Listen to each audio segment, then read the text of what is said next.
Have you ever felt your emotions hijack your life, controlling your words, your actions, and ultimately, your happiness? What if a seemingly insignificant event, like a small fly in a bowl of soup, could reveal a profound truth about the ultimate source of your frustration?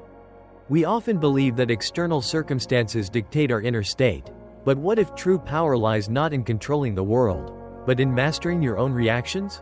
Today, we journey into a profound Buddhist parable that unveils the radical secret to emotional mastery and unshakable inner peace.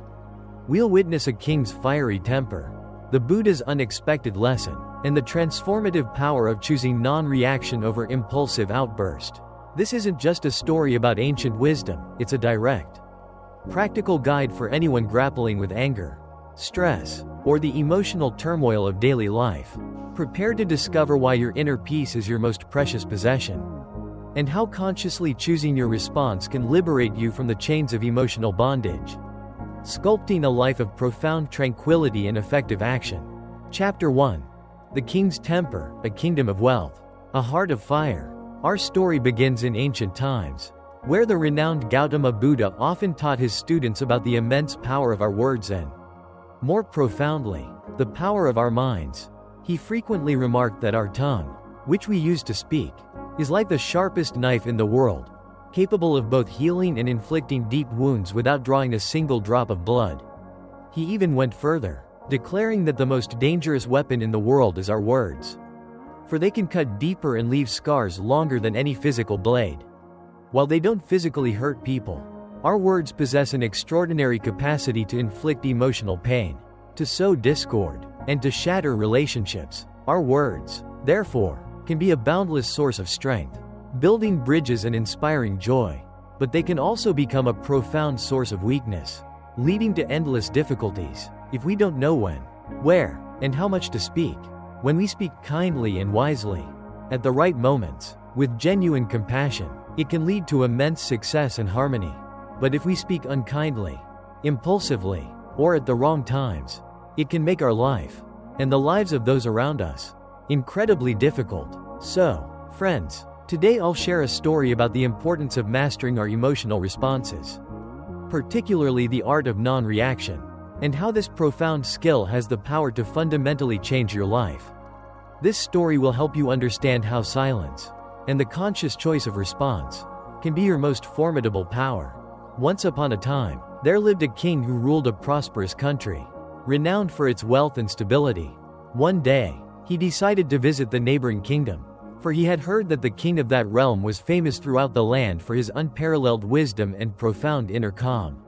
When the visiting king arrived, he was welcomed with immense honor, his host having prepared a grand feast in his honor, a display of lavish hospitality.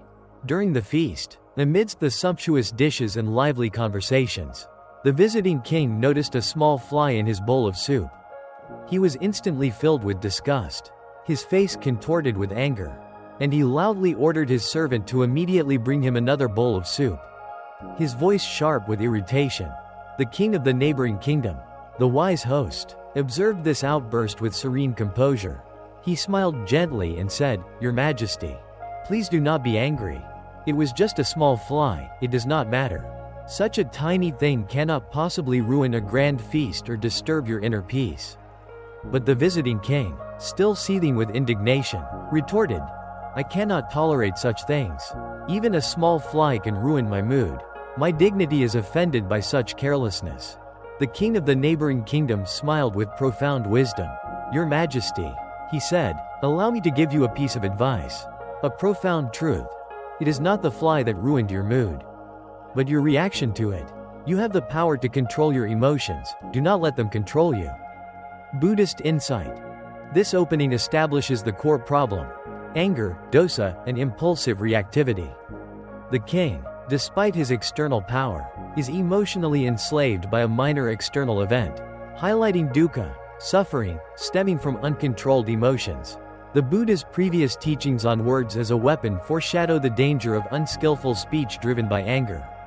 The wise king of the neighboring kingdom introduces the central theme of non-reaction and the concept that suffering comes from our response to events, not the events themselves. This is a crucial element of right view, samaditthi, and equanimity, upekkha. Chapter 2. The King's Transformation, Mastering Impulses. Cultivating Wisdom. The visiting king, though initially perhaps defensive, was struck by the undeniable wisdom in these words. The simplicity and profound truth of the advice resonated deeply within him. From that day onwards, he returned to his kingdom and began diligently practicing the art of not reacting impulsively to situations that would previously trigger his emotions. He understood that his anger was not an external force, but an internal response he could choose to manage. He cultivated mindfulness, sati, becoming more aware of his internal state. Whenever a challenging situation arose, perhaps a disobedient servant, a rebellious minister, or an unexpected problem in his governance, he would consciously pause. Instead of immediately erupting in anger, he would take a step back, take a few deep breaths, allowing the initial surge of emotion to pass. He would then assess the situation calmly, with a clear and focused mind, and respond in a thoughtful, strategic manner, rather than reacting impulsively. At first, it was undoubtedly difficult for the king to control his deeply ingrained emotional impulses. The habitual patterns of anger and frustration were strong. He would still feel the initial surge of anger, the familiar heat of rage, but he would consciously take that step back, resist the urge to react impulsively. As he diligently continued to practice, day by day, he found that it became progressively easier to control his emotions. His inner landscape transformed from a turbulent sea to a calm lake. The king also noticed a remarkable improvement in his relationships with others, both within his palace and among his ministers and subjects. He was no longer getting into explosive arguments or making rash decisions that hurt people's feelings and damaged trust. Instead, he was able to communicate in a calm, thoughtful, and constructive manner, which helped him build stronger, more harmonious relationships, fostering respect and cooperation. His kingdom, too, benefited from his newfound composure. One day, his friend, the king of the neighboring kingdom, came to him for advice. Going through a difficult time and feeling very upset, the transformed king listened patiently to his friend's problems, offering words of comfort and support, demonstrating his newfound empathy and wisdom. His friend, deeply grateful, said, "You always know just what to say. You never get angry or upset, even in the face of great challenges." The king smiled, a radiant expression of genuine peace. "It's not that I never feel angry or upset," he replied. "It's just that I've learned to control my emotions and not let them control me. It's a powerful tool that has helped me improve my relationships and my overall well-being, bringing both peace to my heart and prosperity to my kingdom." Michael's friend was impressed and asked him how he learned to control his emotions.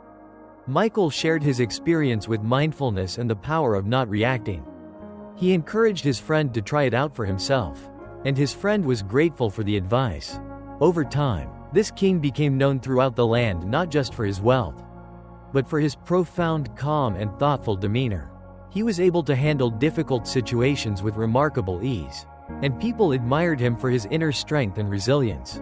He continued to practice mindfulness and the art of not reacting, and he found that it brought him an ever-deepening sense of inner peace and profound happiness. The power of not reacting is indeed an invaluable lesson that we can all learn from. It takes consistent practice and immense patience, but the rewards, a life of greater clarity, stronger relationships, and deeper fulfillment, are immeasurably well worth the effort. Buddhist insight. The king's transformation illustrates the successful application of right mindfulness, samma sati, and right effort, samma vayama, to cultivate upekkha, equanimity. His ability to pause, breathe, and assess the situation before responding demonstrates conscious control over impulses, a key step in developing sila, ethical conduct, and samadhi, mental discipline. The improvement in his relationships and governance reflects the positive karmic results of his changed behavior. The dialogue where he shares his learning reinforces the idea of Dhamma sharing and the universal applicability of the teachings. This entire process exemplifies the middle way, avoiding both unchecked anger and naive suppression, finding a balanced, skillful response. Conclusion. The unshakable heart, your power to choose peace. Visual. A series of iconic Buddhist quotes appear on screen, accompanied by visuals of inner peace, compassion, and letting go. Show a person consciously choosing their response, leading to a radiant inner light. The Buddha story logo shines brightly. The profound story of the king and the tiny fly, alongside the personal journey of Michael from the original text, now integrated as the king's parallel experience, teaches us an invaluable, timeless lesson. We truly have the power to control our emotions.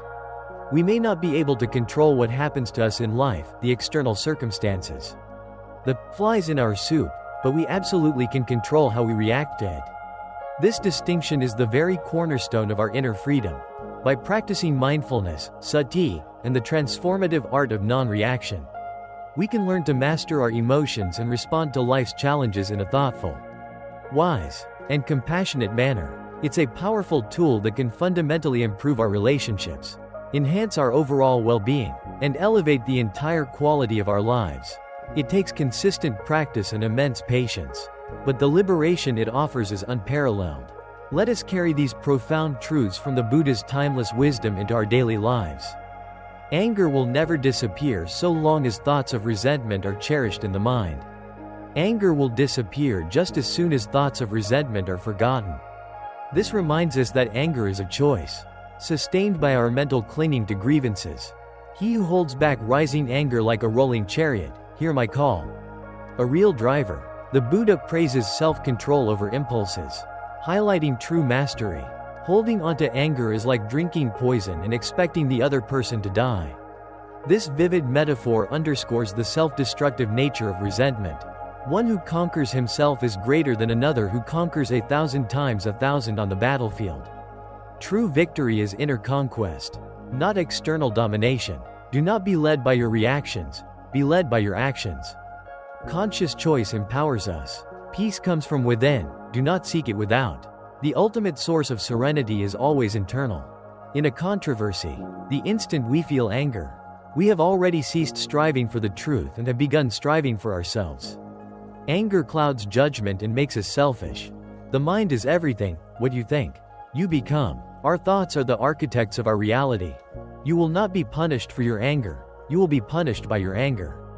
Karma is a natural consequence, not a divine retribution. The root of suffering is attachment.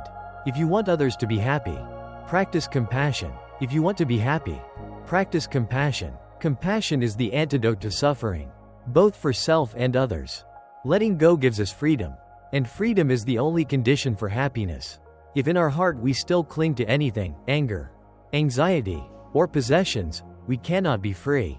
Non-attachment is the key to liberation. Better than 1,000 hollow words is one word that brings peace. Quality of speech over quantity. All that we are is the result of what we have thought. Reiterates the mind's power. Respond, don't react. Respond with reason, not emotion. A practical guide for mindful communication. In the end, only 3 things matter: how much you loved, how gently you lived, and how gracefully you let go of things not meant for you. A profound summary of a life well lived. He who experiences the unity of life sees his own self in all beings and all beings in his own self and looks on everything with an impartial eye. Emphasizes interconnectedness and impartial compassion. Happiness never decreases by being shared. The joy of giving. We are shaped by our thoughts, we become what we think. Reaffirms the mind's creative power. Do not dwell in the past, do not dream of the future. Concentrate the mind on the present moment. The essence of mindfulness. 3 things cannot be long hidden: the sun, the moon, and the truth. Truth inevitably reveals itself. The only way to find true happiness is to let go of your attachment to things and people. The path to nirvana. It is a man's own mind, not his enemy or foe, that lures into evil ways. The internal source of suffering. An idea that is developed and put into action is more important than an idea that exists only as an idea. The importance of practice over theory. There is no fire like passion, there is no shark like hatred, there is no snare like folly, there is no torrent like greed. The dangers of defilements. If you want to fly, you have to give up what weighs you down. A metaphor for liberation through detachment. If you want to change the world, change yourself first. Personal transformation is the catalyst for universal change. Happiness is not something ready-made. It comes from your own actions. Agency in creating happiness. The trouble is, you think you have time. an urgent reminder of impermanence and the need for immediate practice. The mind is like water. When it's turbulent, it's difficult to see. When it's calm, everything becomes clear. The analogy of the calm mind. The tongue, like a sharp knife, kills without drawing blood. The power of words. Do not seek to follow in the footsteps of the wise, seek what they sought. Seek the truth, not just imitate the teacher. Purity or impurity depends on oneself. No one can purify another. Self-reliance in spiritual growth. Let us rise up and be thankful. For if we didn't learn a lot today, at least we learned a little, and if we didn't learn a little, at least we didn't get sick, and if we got sick, at least we didn't die. So let us all be thankful. A powerful call to radical gratitude in all circumstances. The only real failure in life is not to be true to the best one knows. Integrity is paramount. The past is already gone. The future is not yet here. There's only one moment for you to live. The essence of mindfulness. To be idle is a short road to death. And to be diligent is a way of life. Foolish people are idle. Wise people are diligent. The value of right effort. Hatred does not cease by hatred, but only by love. This is the eternal rule. The core principle of metta. Whatever a monk keeps pursuing with his thinking and pondering, that becomes the inclination of his awareness. The mind shapes reality. Do not look for a sanctuary in anyone except yourself. The ultimate self-reliance. The only way to do great work is to love what you do. If you haven't found it yet, keep looking. Don't settle. As with all matters of the heart, you'll know when you find it. Passion and perseverance. The greatest glory in living lies not in their falling, but in rising every time we fall. Resilience. No one saves us but ourselves. No one can and no one may. We ourselves must walk the path. The ultimate teaching of personal responsibility and agency on the path to liberation. The Buddha's profound wisdom, beautifully illuminated by this parable and his timeless words, invites us to cultivate an unshakable heart, one that is discerning, emotionally intelligent, and utterly free from the tyranny of impulsive reactions. By choosing to respond with reason, not emotion, we sculpt a life of profound peace, boundless happiness, and genuine liberation. This is the essence of your authentic Buddha story. Thank you for watching, and may you always carry the profound peace and illuminating wisdom of these stories within your heart. Join our growing community by liking this video and subscribing to Buddha Story, where ancient wisdom beautifully meets modern mindfulness. Which of these powerful teachings will you choose to apply most diligently in your own life this week? Share your reflections and experiences in the comments below. Until our next encounter, may your path be filled with profound peace, deep understanding, and the radiant light of your own awakening.